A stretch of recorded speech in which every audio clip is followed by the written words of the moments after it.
Belajar Bu, aku belajar ngomong sih. Baik, Assalamualaikum warahmatullahi wabarakatuh. Selamat datang kembali di komunitas Cakrawala One Week One. Dalam kali ini kita akan membahas seri yang kontroversial, penuh dengan konspirasi, ya, menceritakan tentang perjalanan seorang profesor. Ya, kurang lebih seperti itu sinopsis yang pernah saya baca. Tapi ya kita tanyakan aja sama yang sudah baca, sama yang sudah paham, sama yang sudah masuk. Ada Tante Nova atau Bu Nova di sini.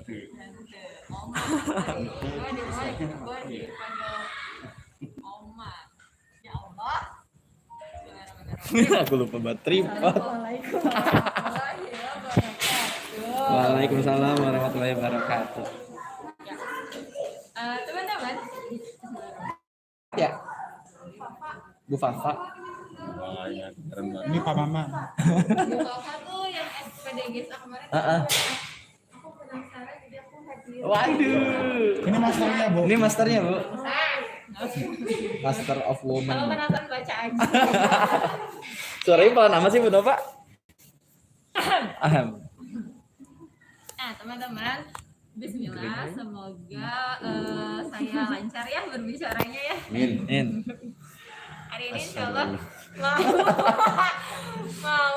mau sharing sih, lebih-lebih mau sharing tentang novelnya Dan Brown. Sebenarnya ini bukan novel terakhir, bukan hasil karya terakhirnya Dan Brown. Setelahnya tuh ada lagi, tapi bukan novel, cuma kayak buku cerita untuk anak-anak justru. Tapi untuk seriesnya Robert Langdon ini yang terakhir.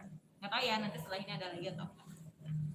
Untuk origin sendiri ini seperti novel-novel Dan Brown sebelumnya, dia berlatar belakang di Spanyol. Durasi novelnya hanya 24 jam. Kalau baca Da Vinci Code, kalau baca Last Symbol itu hanya 24 jam, hanya satu hari. Muter-muter. Cuma satu hari, tapi setebal ini. Tapi diisi dengan kisah-kisah lainnya. Flashback ya, maju mundur. Jadi apa sih namanya, konfliknya hanya konflik satu malam gitu. Terus nih saya pengen coret contekannya, maaf ya. Terus karya-karyanya Dan Brown pertama itu gara-gara dulu ke trigger sama anak SM sih sebenarnya. Anak SM angkatan 3, 4. Dia angkatan berapa? 2. Ya, saya lupa. Pokoknya adalah anak SM kan 2 atau 3 gitu kan. Terus ada yang nanya, ada yang punya novel Da Vinci Code nggak? Bilang gitu kan. Emang kenapa? Iya nih si anak SM ini katakanlah mempertanyakan Tuhan gara-gara baca ini gitu kan. Gara-gara baca Da Vinci Code. Nah dari situ saya tertarik, oh iya emang segitunya ya anak SM bisa punya pemikiran kritis gitu tentang agama gitu kan, bla bla bla bla. Akhirnya tertariklah. Pertama baca tuh sebenarnya bukan Da Vinci Code tapi Angel Demon. Habis itu balik ke Da Vinci Code, habis itu direkomendasin sama temen baca juga terakhir Inferno. Dan ternyata dibandingkan dengan kakak-kakaknya dia, yang Inferno ini tidak terlalu kontroversi dibandingkan Da Vinci Code. Da Vinci Code itu kan kontroversinya seluruh dunia lah ya waktu itu. Bahkan ada buku pembandingnya ya, anti Da Vinci Code kalau nggak salah apanya Da Vinci Code gitu. Jadi tuh kalau misalnya yang origin ini kontroversinya ada sih, tapi nggak seheboh yang sebelum-sebelumnya. Karena sebelum-sebelumnya yang saya ingat banget di Angel Demon atau di Da Vinci Code gitu, itu ngebahas banget tentang Vatikan, sejarahnya Illuminati, kenapa terjadi, dan banyak agama yang merasa tersinggung dengan apa yang disampaikan oleh oleh Dan Brown di situ. Terus sejarahnya Freemason kayak gitu-gitu. Terus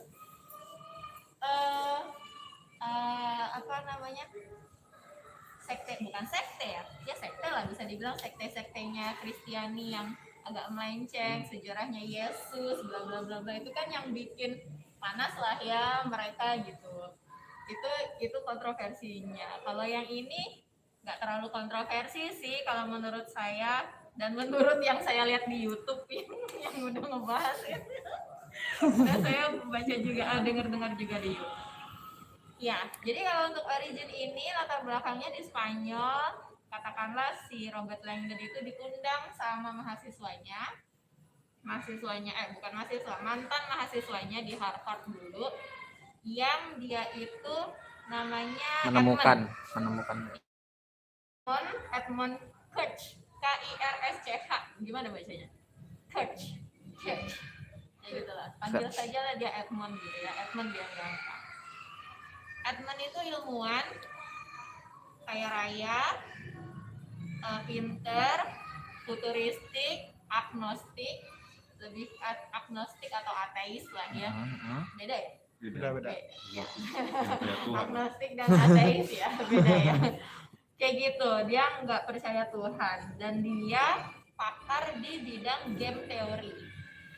Game teori itu kalau kita searching di Google atau di Wikipedia, game teori itu salah satu cabang matematika yang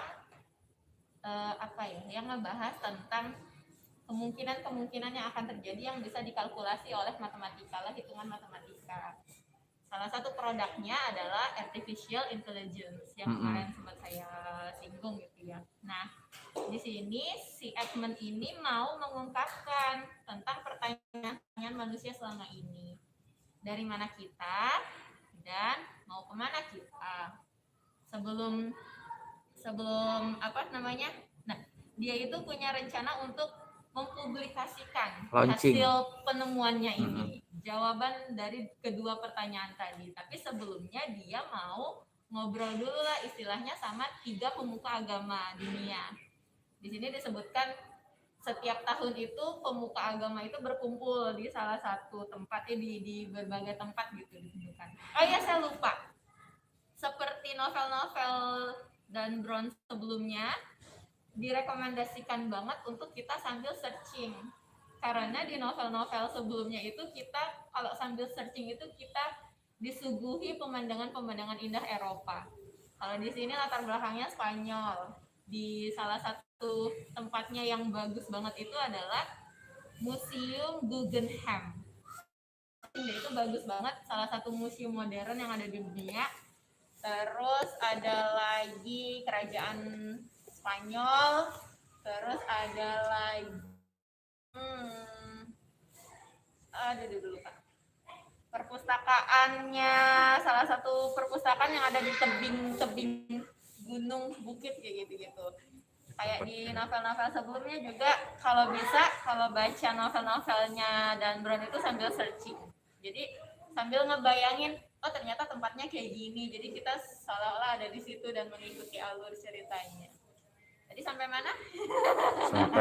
Sampai dia ngobrol sama 3 pemuka agama. Sebutlah dia ngobrol sama 3 pemuka agama Yahudi dan Islam.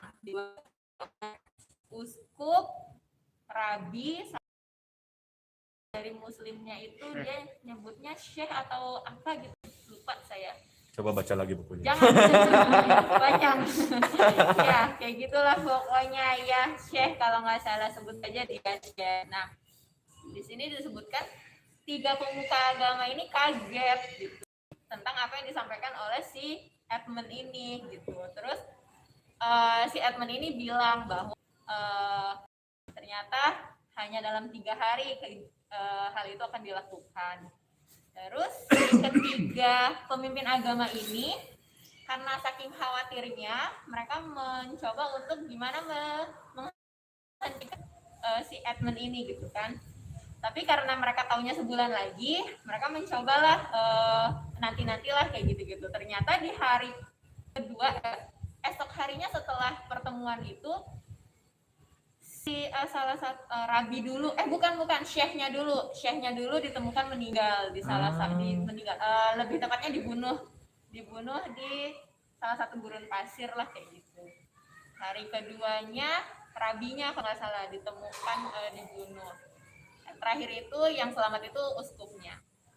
Udah, nah ternyata itu kayak yang tiga pemuka agama itu selesai. Nah, balik lagi ke Robert Langdon. Robert Langdon itu undang spesial sama si Edmund untuk datang ke Museum Guggenheim, tempat di mana diadakan si Launching. Edmund ini akan launching pengetahuannya.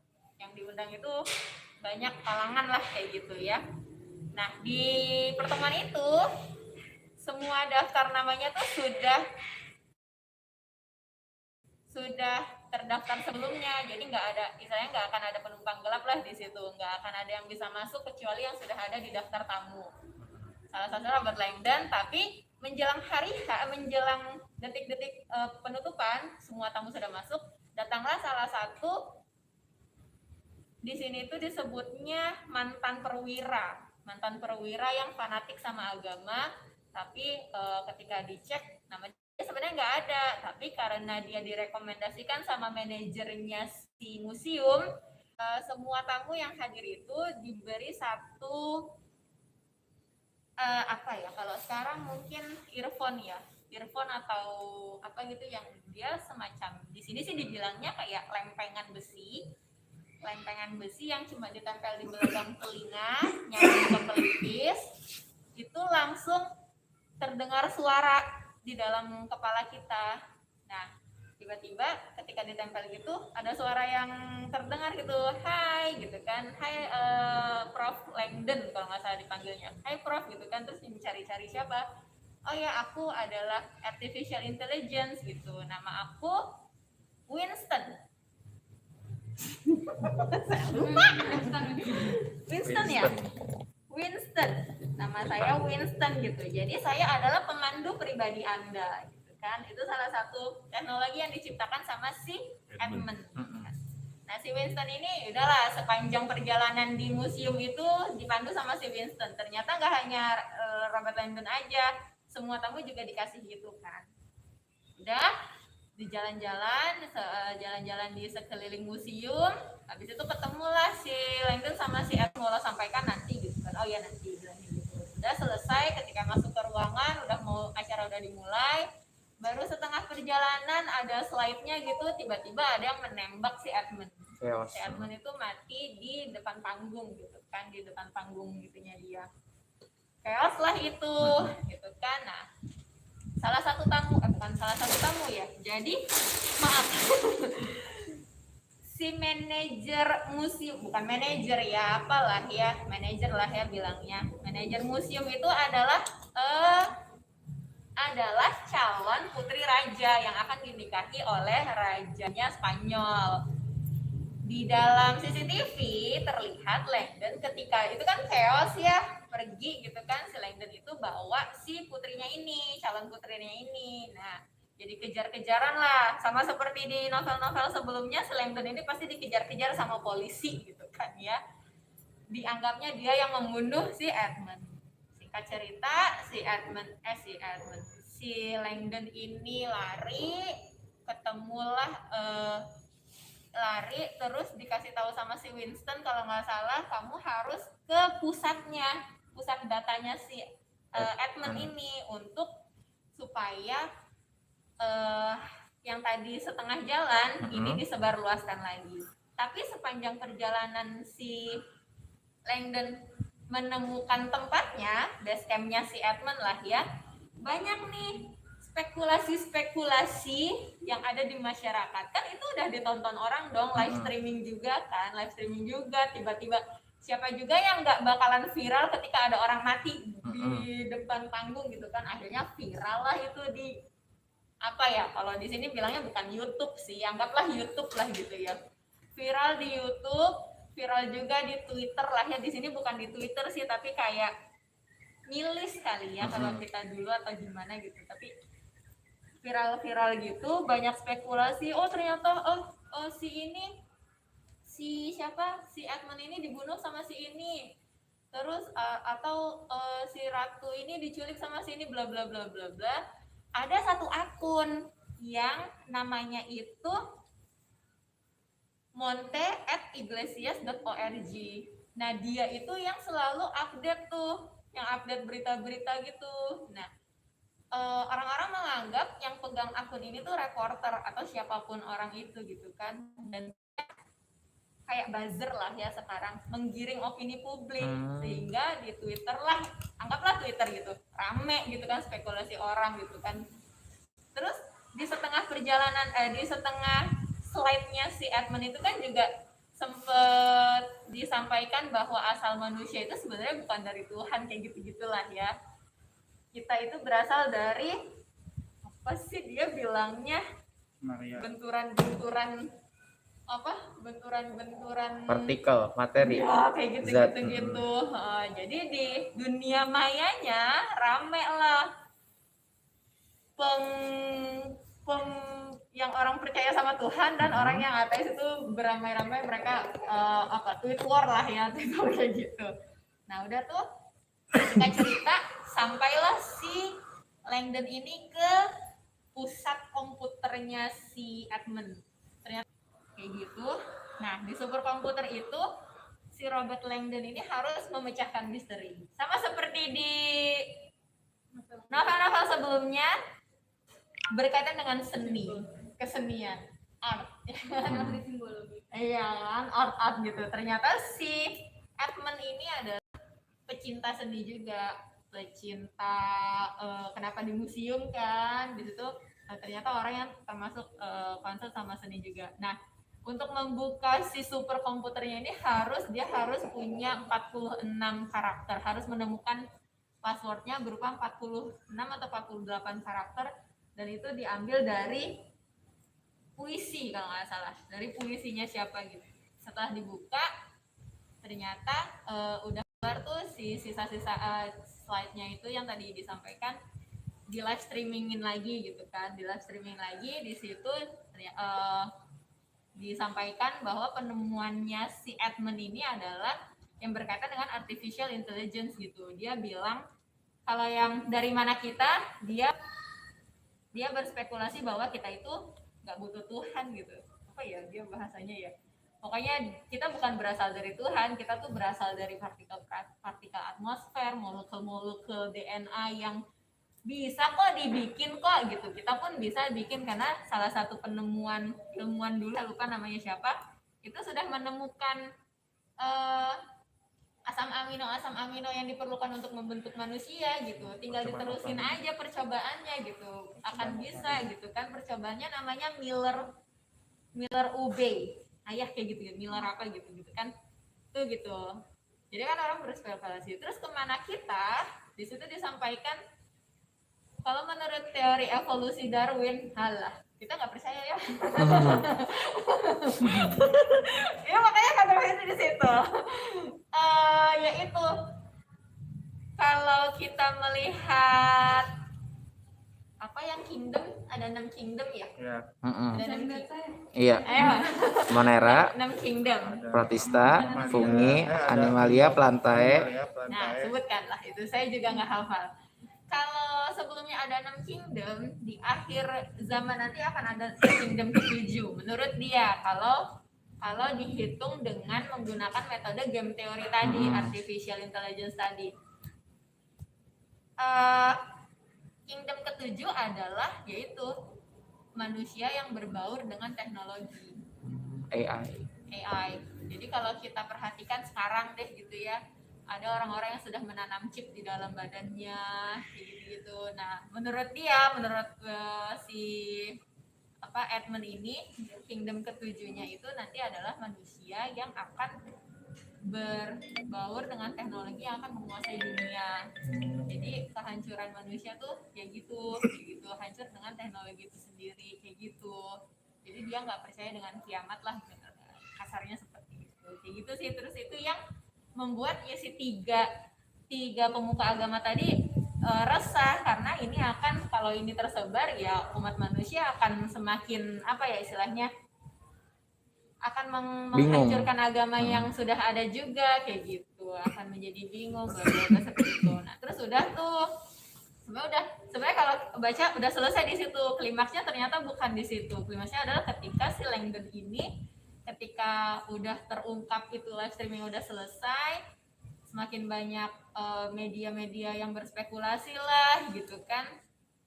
Si Langdon itu dipinjemin handphone sama si Winston gitu kan. Handphonenya si Edmund ternyata. Ketika dia buka, di situ ada aplikasi buatannya si Edmund yang mengatur si Winston. Ketika dibuka ternyata terungkaplah bahwa dalam dari semua ini si Winstonnya itu, si artificial intelligence-nya itu. Kenapa?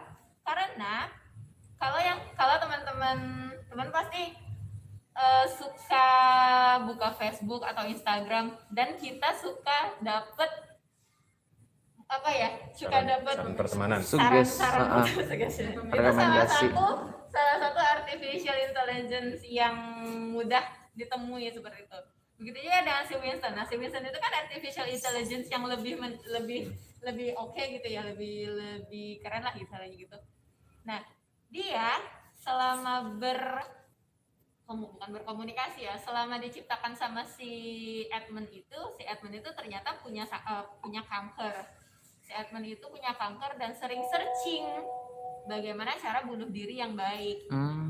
Si Winston ini, si artificial intelligence ini mencernanya, dia tuh kan jadi kayak punya banyak pilihan ya kalau kayak gitu. Apa sih istilahnya, kok aku jadi ngeblank gini ya? Jadi kayak mengapakan apa sih, kok aku jadi ngeblank sih? Menganalisa apa saja yang sudah dilakukan sama si Edmund. Selama si Edmund pengen banget hasil ciptaannya itu viral. Selama ini si Edmund itu pengen banget dia meninggal tapi dengan cara yang nyentrik, tanpa bunuh diri atau tanpa diketahui kalau dia itu kanker. Karena kalau orang-orang tahu kalau dia meninggal karena kanker, kan berarti dia kalah dong sama Tuhan. Nah, jadi si Winstonnya ini menganalisa selama yang si Edmundnya ini. Jadi si Winstonnya ini menganalisa, oh ya viral berarti dia harus mati ditembak. Kalau ini berarti saya harus minta tolong, berarti saya harus bikin akun ya tadi si buzzer kayak gitu-gitu. Jadi biar viral bla bla bla bla. Terus biar dia matinya nyentrik, dia berarti matinya harus ditembak di depan panggung oleh orang yang si perwira tadi. Perwira yang datang terakhir itu yang dijadikan kambing hitamnya gitu kan, bahwa perwira ini adalah orang yang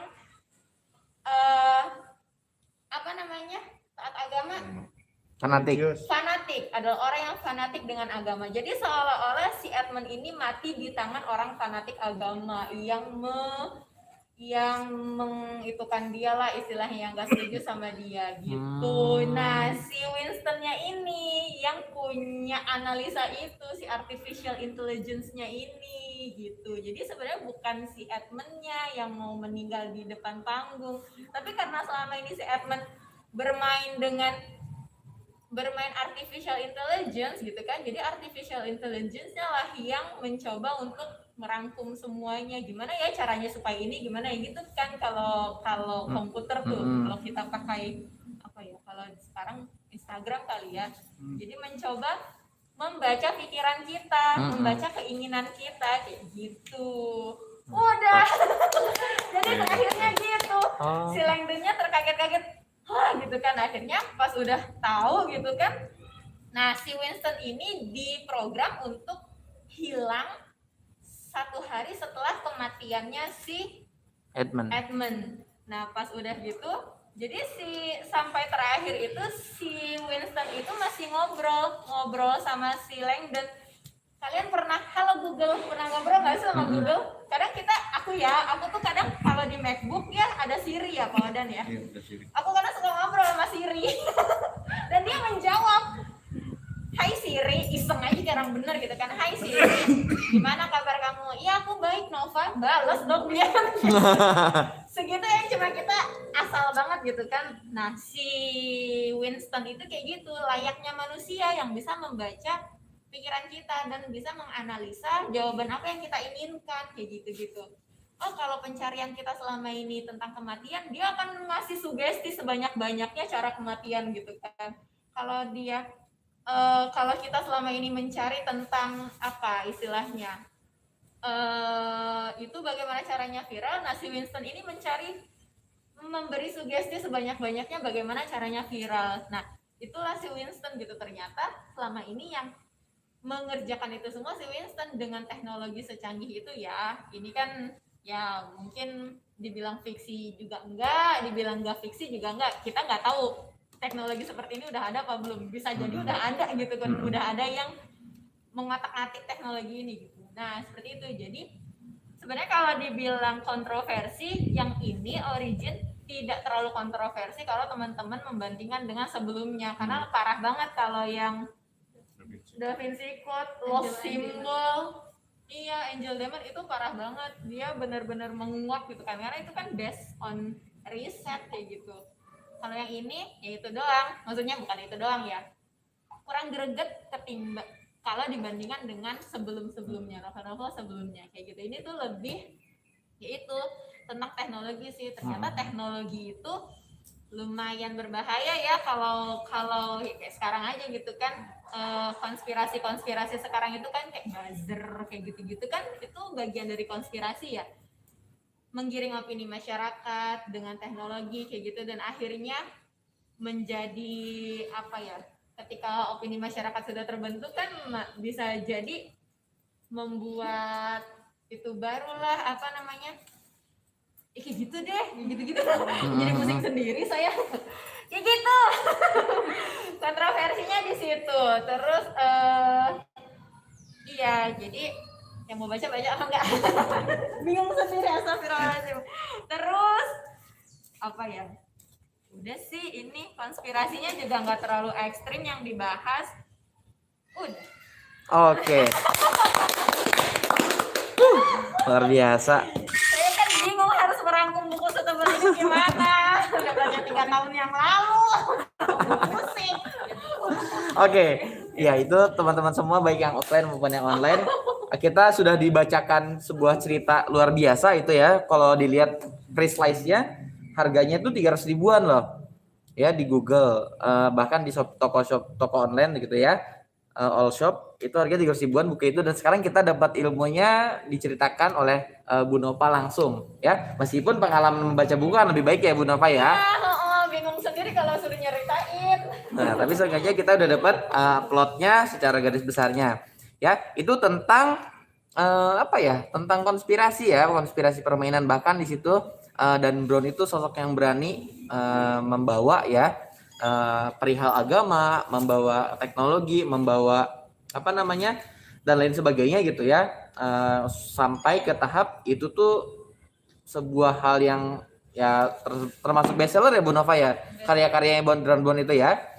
Oke, apa namanya, terlepas gitu ya, apakah memang Dan Brown ini merupakan orang yang memang tertarik dengan dunia konspirasi sehingga dia menceritakannya, atau mungkin ya kita nggak tahu dia sendiri adalah bagian dari itu, tapi dia mengambil peran, dia menjadi orang ketiganya, menceritakan dianya sendiri dari orang ketiga, sehingga sebenarnya dia tahu, dia paham, dia tahu rahasianya, tapi dia seolah-olah adalah bukan itu. Bisa jadi gitu ya, kita nggak tahu. Mungkin itu panggung yang dia angkat, tapi memang ya banyak orang juga terpengaruh gitu dengan hasil-hasil karyanya. Oke, selanjutnya Bu Nova ya, dan teman-teman semua silahkan mungkin ingin dibahas atau mungkin ingin ditanyakan. Oh, dan siap-siap. Pulang. Siap pulang ya udah garing. Jadi kalau aku baca Dan Brown itu dari tadi tuh aku ini lagi apa nge-search lagi tentang itu, karena ketika Bu Nova cerita tuh aku mikir lagi, perasaan aku udah pernah nonton filmnya tapi ternyata belum kan. Sebenarnya itu yang membuat aku setiap baca novel Dan Brown Membayangkan sendiri. Kita punya jadinya interpretasi mungkin sendiri. jadinya tuh inget-ingetnya tuh perasaan udah pernah lihat Winston pernah lihat adegan di mana Dan Brown itu lagi di mobil tapi teleponan sama Winston, padahal nggak ada kan adegan itu. Itu yang aku lihat biasanya dari Dan Brown sih, berhasil membuat pembacanya kita bisa membayangkan sendiri konfliknya, gerakannya, tempatnya, karena itu dibaca sambil googling. Jadi recall-nya tuh kayak padahal nggak ada filmnya, jadi filmnya ada di otak kita sendiri gitu. Serasa udah ada filmnya, sendiri. Itu setting latar tahunnya kalau boleh tahu Bu Nova, ceritanya Profesor Langdam itu tahun berapa? Tahun ini. Tahun ini. Dia kan terbit 2018. Mm-mm. Ya sekitar tahun itu. Oh, bukan tentang tahun science fiction 2050 atau tahun 1890-an. Enggak, berasa real banget. Jadi kadang orang kalau baca novelnya Dan Brown tuh bertanya, ini tuh fiksi atau enggak sih? Karena kalau dibilang fiksi, real. Tempatnya, sekte-sektenya, terus pengetahuannya kayak gitu kan. Kalau dibilang non fiksi, ya ngayal juga sih sebenarnya, tapi kayak seolah-olah itu bisa terjadi, bisa beneran akan terjadi gitu. Kayak gini kan, ya kayak bisa mungkin aja gitu ya, akan ada teknologi secanggih itu gitu di dunia ini gitu, superkomputer yang semua orang bisa terkoneksi satu sama lain, semua orang ditempelin chip masing-masing kayak gitu-gitu, kenapa enggak gitu kan? Tinggal nunggu aja kapan. Dan kita dikuasai oleh orang di luar radiator. Wah, udah horor kayaknya. Iya. Gimana Pak Odan? Lanjut. Nanti ada sesinya nih Pak Odan nih. Ya sebagai maestronya Cakrawala teman-teman. Tapi ngomong-ngomong seputar AI, seputar artificial intelligence atau kecerdasan buatan itu memang nyata adanya ya. Kayak kita ya jangan jauh di Facebook lah. Sekali kita pengen beli sepatu, jangan kan beli, pengen lihat aja sepatu. Ternyata dari berbagai macam Twitter kita diserang tentang sepatu-sepatuan, soal shop kita digituin ya. Karena memang pencarian itu benar tadi ya yang Edmund alami gitu ya. Dia mencari bunuh diri ya, akan keluar adalah suges atau rekomendasi tentang bunuh diri. Pun sama kalau kita normalnya gitu ya, kita cari kerudung, aneka merek akan datang ke kita yang sangat menggiurkan, dari yang paling murah sampai yang paling mahal itu ada. Jadi memang bicara itu nggak bohong ya Bu Nova ya, termasuk salah satu realita yang diambil sama Dan Brown untuk masuk ke dalam novelnya. Tapi memang kalau memang udah sampai sejauh tadi, AI-nya sampai merekomendasikan orang yang fanatik sampai dan membuat itu terjadi, beneran terjadi gitu. Ya itu wallahu alam ya. Itu mungkin dari yang lain teman-teman. Tafadol. Saya tapi jangan di video ya. Oke. Kita shootnya Raja Papan rambutnya panjang. Atau shootnya pagi aja.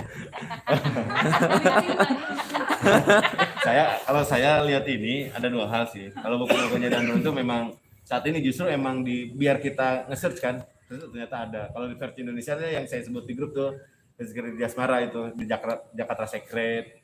Terus cuman ada yang memang dia kayak di luar logika, tapi kalau dicek tempatnya ada lokasinya.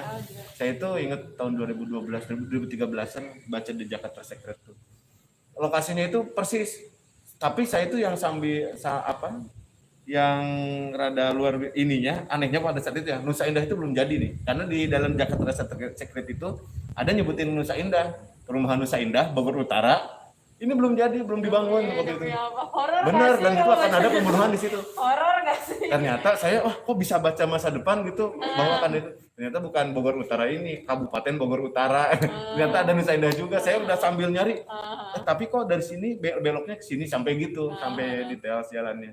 Dan itu real, sebenarnya realnya. Bahkan sampai kita meneliti ini tuh jadi bener nggak sih ininya ada atau enggak? Karena di lokasi ada. Bahkan ke tokoh-tokohnya ada yang nyaris mungkin tertelusur, mungkin ada yang fiksi juga kayak dicampur gitu. Tapi kalau misalkan kita masuk ke teori konspirasi, itu mungkin bisa saja terjadi, apalagi rata-rata background-nya itu mereka peneliti atau riset. Kalau si Riza Asmar kan wartawan, dia riset di sana, dan Brown juga riset di sana, dan bahkan menyebutkan kalau di Inferno kan neraka ya artinya. Di Inferno itu kan karena kelebihan populasi kan di bumi itu. Jadi harus dimusnahkan. Populasi. Nah, di situ itu kalau saya sih melihatnya menarik gitu ya. Jadi terlepas dari konspirasinya, kita serasa benar-benar masuk di dalamnya. Serasa kita masuk di dalamnya.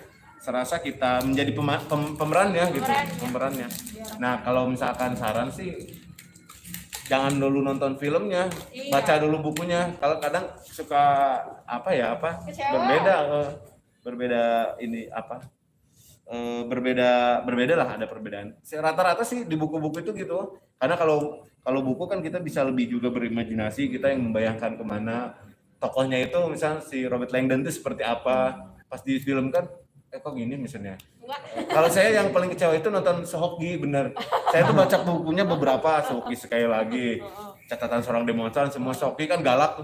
Datang-datang Nicholas Saputra kegantengan pertama, kedua kurang galak gitu, maksudnya dan gitulah. Jadi kecewa lah gitu. Rata-rata kecewa lah kalau Ya, kalau kita terus difilmin. tapi nggak apa-apa juga sih nonton filmnya dulu, itu baca itu sensasinya gimana ya, saya belum udah kebaca jalan alurnya ya. Nah satu lagi selain konspirasi tadi artificial intelligence, saya tuh pernah ngobrol diskusi dengan pendiri Sepedagi Pak Singgi Kartono. Emang pinter banget lah itu. Profesor. Salah satu kesalahan manusia terbesar adalah menciptakan itu AI. Kalau di film kita tahu film Terminator, film Chappie, tahu gak yang robot itu yang mindahin. Itu sih nggak terlalu berat filmnya, kayak ada teroris, terus ada seorang yang nginiin perusahaan robotnya itu diambil sama terorisnya, jadi dilatih sama terorisnya.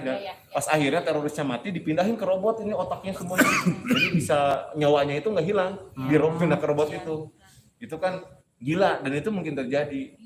Dan rata-rata teknologi itu kan munculnya dari militer sebetulnya. Kalau syarat teori gitu ya, saya sih nggak tahu, tapi ini sangat masuk akal sih. Jadi misalkan HP tercanggih sekarang itu adalah misalkan HP tercanggih, senjata yang sekarang dipakai umat manusia nih, itu dipakai oleh militer beberapa tahun ke belakang. Jadi itu udah kadaluarsa di militer, baru dilepas ke publik. Ada gitu ya. Jadi karena militer itu kan pertahanan, intinya ada teknologi-teknologi yang seperti AI ini sebenarnya mungkin di militer tuh lebih jauh dari bayangan kita. Mungkin setara dengan yang film tuh mungkin ya, nggak tahu juga ada. Kalau tadi di medsos misalkan algoritma yang dipakai itu AI-nya berupa algoritma sederhana kan sebenarnya langsung nyari dan lain-lain. Bahkan beberapa bulan ke belakang saya ingat, saya nggak tahu sih ya, mungkin dia pernah ngetik sih, asumsi saya dia pernah ngetik dan lokasinya di mana. Kalau lokasi kan lihat dari maps. Kalau misalkan ngetik dia tadi keluar sepatu, buka di Tokopedia sepatu, di YouTube, di rupanya pun bukan iklan sepatu. Kalau lokasi kenal juga, misalkan gini, pernah kejadian dari Facebook, ada mutual friends, jadi besaran pertemanan, kita nggak tahu nama orangnya siapa, kita nggak pernah, kita cuma tahu mukanya, tapi nongol di sana. Itu karena maps kita ngebaca, algoritmanya gitu.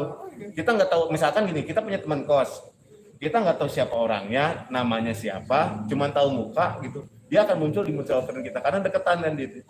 Atau ya kalau ada pernah nge-save kontak, itu mah udah jelas karena kontak kan kayak itu dan lain-lain. Jadi sebenarnya kalau misalkan kita kemarin misalkan di vaksin masukin chip, sebenarnya chip kita itu udah ketahuan orang kemana-mana, udah nggak ada ini, apalagi kita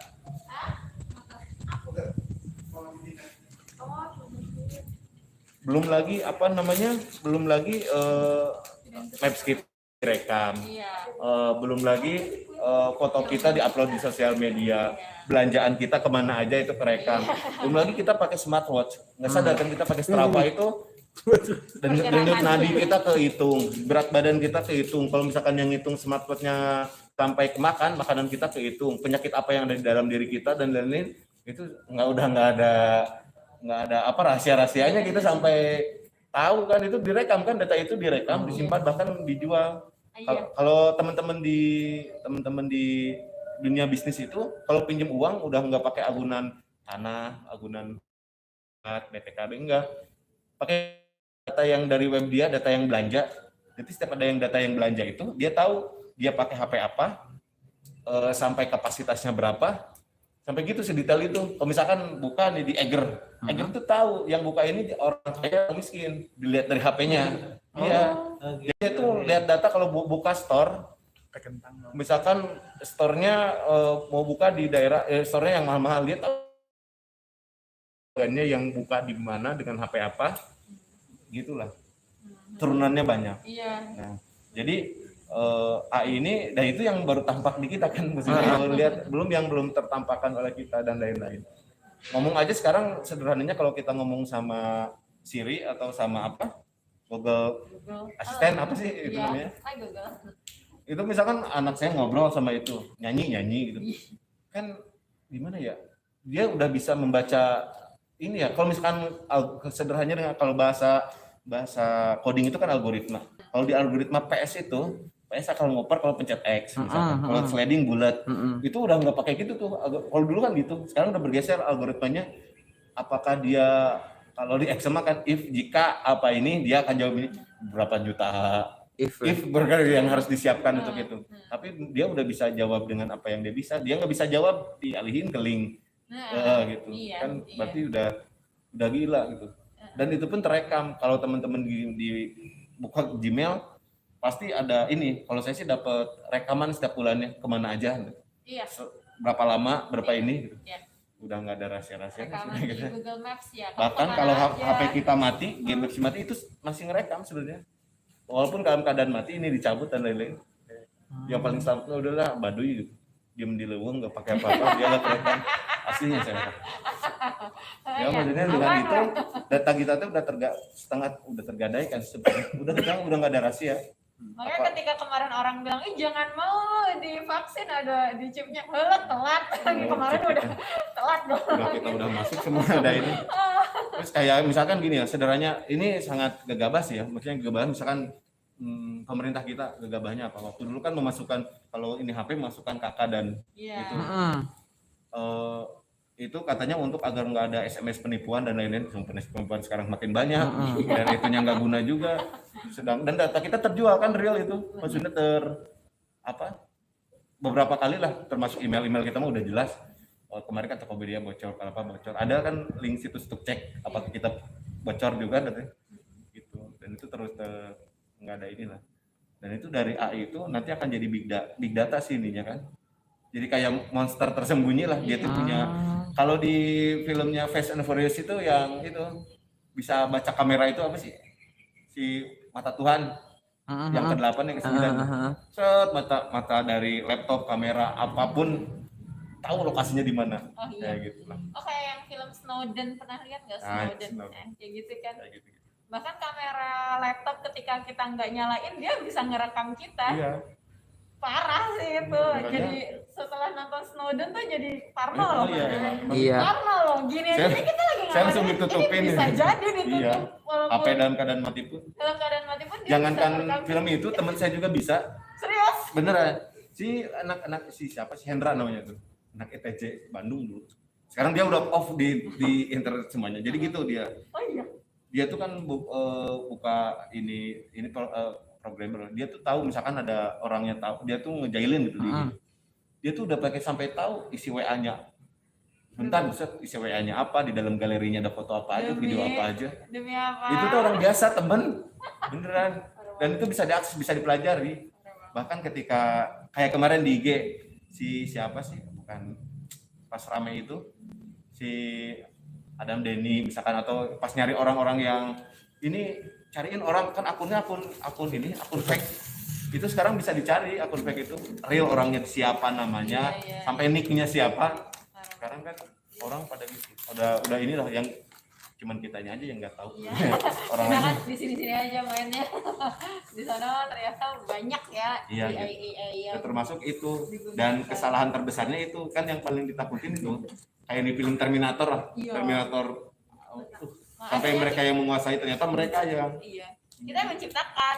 Iya. Pada akhirnya malah jadi orang jadi benda yang menghancurkan gitu. Film Chappie itu nggak bisa mati kan jadinya mereka tuh nggak tahu sih ya. Iya, Jadi film-film gitu kan jadi melangkahi Tuhan sebetulnya. Itu kan ingin melangkahi Tuhan sebetulnya bahwa manusia itu bisa diciptakan gitu dengan kontroversinya di situ sih, kontroversi yang terkait agama sih, bahwa manusia itu bisa diciptakan kok, makhluk hidup itu bisa diciptakan tanpa Tuhan, menggarisbawahinya itu bikin kontroversinya, tapi selebihnya mah enggak. Kayaknya Dan Brown itu dari awal juga kontroversinya gitu nggak sih sejenisnya nggak? Iya. Pokoknya Dia mencoba mengkritisi Tuhan. Tapi kalau dari sebelum-sebelumnya, novel sebelum-sebelumnya di Islam sih dia nggak terlalu nyolek sih. kayak yang anti materi itu juga kan, yang angel and demon. Dia nggak terlalu, kalau Islam ya, terutama Islam, dia nggak terlalu nyolek. Yang dia colek banget itu Vatikan kan? Kristen Vatikan. Ya kenapa lah Apa ya? karena dia hidup di, ada kemungkinan nggak karena dia hidup di sana gitu. Taunya itu gitu ya. Maksudnya jadi. lingkungan dia itu, tapi dia sebenarnya di barat itu bukan Kristen sekarang itu. Di barat kan liberal gitu, sebenarnya ayat Kristen itu cuma KTP-nya doang lah, itu dia 2 kali aja ke gereja itu kan. Kalau dia dibaptis sama kalau mau mati kali ya. Nikah. Oh, menikah ya, menikah. Juga kan. Iya, Itu gitu lah. terlihat seperti itu sih, yang beneran disentil sama dia tuh, dicoba disentil tuh Kristen sih. Iya sih. Kan pas yang nggak tahu ya Angel Demon apa yang Da Vinci Code, kenapa ada Illuminati, kan itu bentuk kekecewaan mereka Kecewaan dia, sama Kristen kan, sama gereja Vatikan dulu kan, akhirnya terbentuklah Illuminati, terbentuklah Freemason, terbentuklah apa itu kan gereja mulu nih yang Iya. dari awal tuh dikecer mulu sama si Dan Brown gitu. Kalau agama lain nggak terlalu, apalagi Islam. Aku mencoba mencari kemarin Iya. enggak deh, enggak. Awal-awalnya teh Nggak iya, mau. saya juga ke Danbrook. Danbrook kayak yang ngebela Islam terus ngebongkar mereka gitu. Dia kayak nggak punya data aja, Iya kalau sih. mau menyalek Islam tuh, tapi kayak nggak bisa dipatahkan aja. Ya nggak sih? Iya. Dari Bisa juga sih. sejarah, dari Cuma, sejarah, dari saya nggak tahu juga ya. mungkin. Cuman kalau di film 2012 itu kan hancur tuh kiamat. Semua pada dihancurin kan, patung Yesus yang itu dibom. Cuman Ka'bah aja yang nggak dibomin di videonya gitu. Coba lewat aja gitu langsung. Kalau yang lain-lainnya kan dihancur-hancurin. Gitu di film 2012 nggak tahu ya. Kenapa tuh? Nggak tahu sih. Tapi Islamofobia lebih banyak Islamofobia banyak dan yang itu pun meningkat juga, aneh ya. yang naik. Yang naik juga. Yang Muslimnya apa yang nyalahnya? Ya itu sih. Iya, kalau mau seru, ini sebenarnya kurang seru. Kalau mau seru banget itu ya sebelum-sebelumnya, Los Symbol, Da Vinci Code itu seru banget. Kalau pribadi ya, gara-gara Los Symbol, saya sampai melewatkan skripsi saya di tahun depan. Demi Allah. Jangan-jangan menunda juga jadi Apa? Menunda skripsi saya kemarin 1 tahun. udah dapat ilmunya ini kan nggak usah Alhamdulillah. dikerjain. Nggak usah. Itu. Oke, sip. Ya, luar biasa. Terima kasih teman-teman semua sudah memperluas bahasan kita ya dari sebuah novel yang notabene fiksi. Terus tadi ada ke temennya Pak Odan yang bisa melihat galeri isi kita. Oh, bahaya. Dan wow, bagaimana dengan histori Google. pencarian kita ya? Lala. Tokopedia. Ya. Oh ya, mungkin kalau dengar dari Panas ini dilihat apa? Ciptaan Allah itu tidak merumitkan, akan hancur begitu saja kok ciptaan Allah, kayu, makhluk hidup. Tapi kalau ciptaan manusia itu merusak. Itu dia kata Panas tuh. Pas menjelasin anak tentang kompos gitu, coba aja plastik apa semua itu rusak. Nah, termasuk apa yang diciptakan manusia nih, intelijen apa kecerdasan buatan ini pun termasuk apa namanya merusak sebetulnya pondasi. Kalau saya pernah baca gitu kayak kajian gitu, pondasi kita umumnya kemajuan yang kita sekarang alami seperti handphone, teknologi, semuanya tadi benar tadi dari militer kan, tapi umumnya itu karena pola, makanya apa namanya Keresahan. cara pandang apa namanya yang di Eropa tuh yang pencerahan apa namanya. Renaissance. Nah, jadi ada turunannya lagi. Jadi pola pikirnya tuh dulu kan gereja Eropa tuh terkekang dari gereja. Lalu ada sekelompok orang muncullah Renaissance kan. Dan akhirnya pola pikirnya menjadi materialisme dan katakan cara pandang materialisme itu seperti ini. Padahal semua produk yang kita gunakan sekarang itu hasil dari pemikiran materialisme dan empirisme. Termasuk tadi yang kecerdasan intelektual. Jadi seakan-akan bahwa teknologi, seakan-akan semua yang ada di dunia ini semua bisa diciptakan dan diteliti dan bisa dipahami, termasuk Tuhan. Ini itu kan salah satu cara untuk memahami Tuhan. Jadi seakan-akan manusia itu menuhankan dirinya sendiri sebetulnya dari empirisme itu. Makanya dalam Islam bagaimana kenapa dulu peradaban Islam bisa maju gitu? Karena segala pemikiran itu tuh sejalan. Kalau di Eropa tidak sejalan. Makanya saat ada sejarawan Muslim itu bingung. Saat Eropa meninggalkan agamanya, mereka menjadi maju. Itu munculnya pemikiran liberal, pemikiran macam-macam itu. Tapi umat Islam meninggalkan agamanya malah runtuh. Nah, termasuk tadi karena nyatanya, akhiran nyatanya karena ahli filsafat postmodern ya. Jadi perenungan kok zaman modern itu seperti ini gitu. Direnungkan kerusakannya, efek di bumi, itu jadi pelajaran buat kita. Tadi kan ciptaan itu malah merusak. Oke, kita Tradisional aja lah. dan lebih sehat juga Pak Gil. Ya, tapi memang tidak tidak bisa dipungkiri ya, kita akan sudah takdirnya hidup di sini gitu ya. Kita ini di luar kemampuan kita ya, di luar batas apa yang dapat kita lakukan. Andai misal ya kita hidup di Indonesia, kita hidup di tahun 2021 gitu ya, kita tidak hidup di Afrika dengan adat segala macam di sana, kita tidak hidup di zaman Aztec dulu ya, Indian ketika manusia itu jadi tumbal untuk dewa matahari gitu ya, nauzubillah. Kita hidup di sekarang, maka mau nggak mau ya AI tadi akan menjadi teman kita gitu ya ke depannya. Dan itu ya wallahu alam gitu ya, apakah kita bisa berbuat dengan bijak atau tidak, karena memang seperti pisau bermata dua ya, seperti logam bermata dua juga, sesuatu itu akan kembali kepada kita ya. Dan memang tadi mungkin dari Pak Gil menambahkan luar biasa, bikinan manusia itu justru cenderung merusak ya, meskipun tahan lama tapi merusak. Mendingan ya benar-benar ciptaan Tuhan itu ya yang memang sangat bermanfaat bagi kita dan ada masa waktunya. Oke. Ya terakhir teman-teman, gimana nih pendapat kita gitu ya, dalam kita boleh nggak sih menggunakan ya teknologi zaman sekarang itu, ya mengingat kita sudah tidak terlepas dengan teknologi. Pelajar pakai teknologi kan MT. Oh iya. Juga ada PC. Ketua DPR.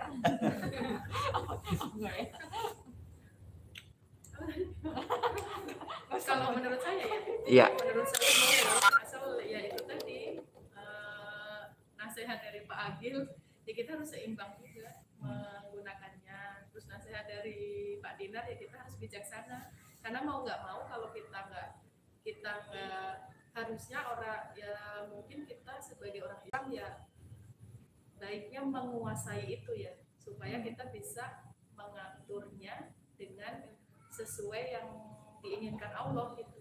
Karena kalau sekarang kita nggak ngatur, akhirnya kita yang diatur kan. Maksudnya mau nggak mau akan diatur kan. Misalnya kayak satu hal aja riba misalnya. Ada sistem-sistem yang memang nggak bisa kita pungkiri, kita akhirnya jadi masuk gitu. Kita nggak menguasai sistem itu. Oke. Sip. Menambahkan lagi ya literasi kita. Mungkin Bu Fafa sebagai newcomers yang menyampaikan, boleh seputar AI-nya, boleh seputar konspirasinya.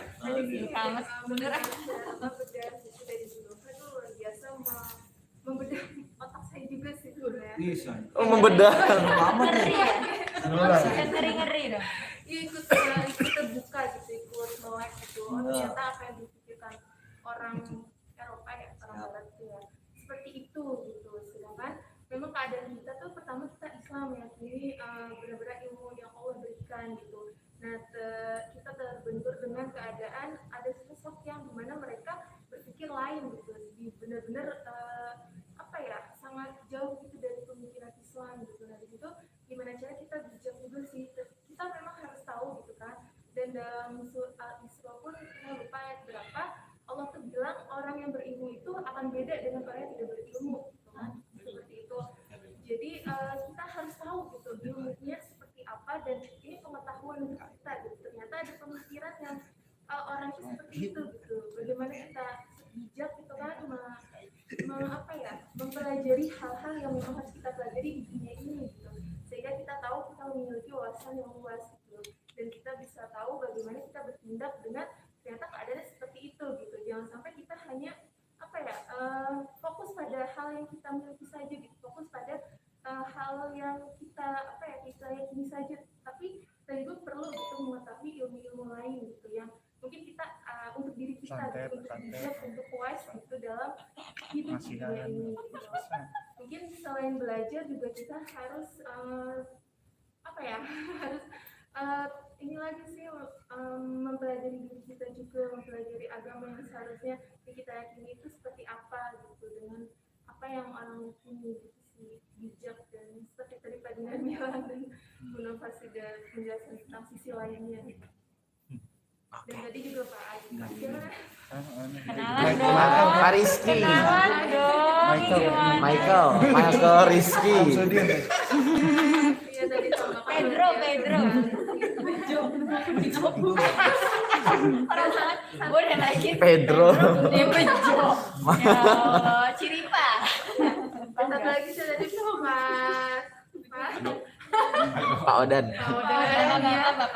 Jadi juga sih, jadi enggak kayak wah iya Google tuh lebih tahu ya dari segala misalnya keluarga kita atau ayah ibu kita gitu, ternyata Google lebih tahu tentang kita gitu. Jadi kayak ini tuh si Parno gitu, ternyata semua rahasia jejak-jejak kita, searching segala macam history yang sudah kita lakukan bersama HP kita dan device yang kita punya itu adalah jejak dalam catatan selama ini gitu, riwayat hidup kita dan di sana gitu. Dan yang lebih mengetahui adalah yaitu HP kita, device laptop kita sendiri. Oke, sip. Serem ya, dengan teknologi AI tadi yang luar biasa. Perlu kita pelajari juga sih semuanya. Ya, jadi makin ngeri jadinya ya. Ini handphone kita ternyata sahabat kita tapi musuh kita. Iya. Ya, mungkin satu kata dari Abah Kata DPC. Ketua. Ya nun Bu Papa. Lanjut satu kata mungkin dari Pak Ado, pesan dan nasihat. Kita butuh buruk. Assalatu khairum minan naum. Ya kalau untuk pesan sih mungkin sama ya, bijak dan kalau seimbang gitu ya, memang Jangan diketawain. ini sama aja sebetulnya kalau memang menggunakan teknologi yang sekarang itu memang harus bijak, terutama kepada anak-anak yang memang harus kita kontrol gitu ya, karena memang lambat laun ya akan terjerumus juga kalau memang kita tidak mengimbangi dengan sesuatu yang bermanfaat juga. Jadi kita aja sebesar-besarnya hampir sama semuanya. Oke. Dan Janis Mata Diana. Mantap. Oke ya, alhamdulillah teman-teman semua, baik yang offline maupun yang online, kita sudah ada di penghujung acara. Ya, intinya tadi iya Bu Suti tadi menambahkan bahwasanya kalau bisa kita menguasai gitu ya. Bahkan kalau kata Bu Papa tadi kalau bisa juga kita pelajari gitu ya. Dan terakhir, apakah hidup lo akan gini-gini aja? Kan enggak. Yuk belajar. Saya pernah baca sebuah cuitan dari orang gitu ya. Andai misal Rasulullah hadir pada saat ini, ya mungkin itu juga yang akan diucapkan oleh beliau. Kita harus pelajari termasuk AI tadi untuk menjadi sahabat kita, untuk menjadi sesuatu yang bisa kelola menuju kebaikan pastinya. Ya, saya Muhammad Zulfikar dari komunitas Cakrawala One Week One Book. Cukup sekian. Assalamualaikum warahmatullahi wabarakatuh. Harus ada lagi. Minggu depan siapa? Pagi. Iya. Oh iya. Sutin. Kusutin.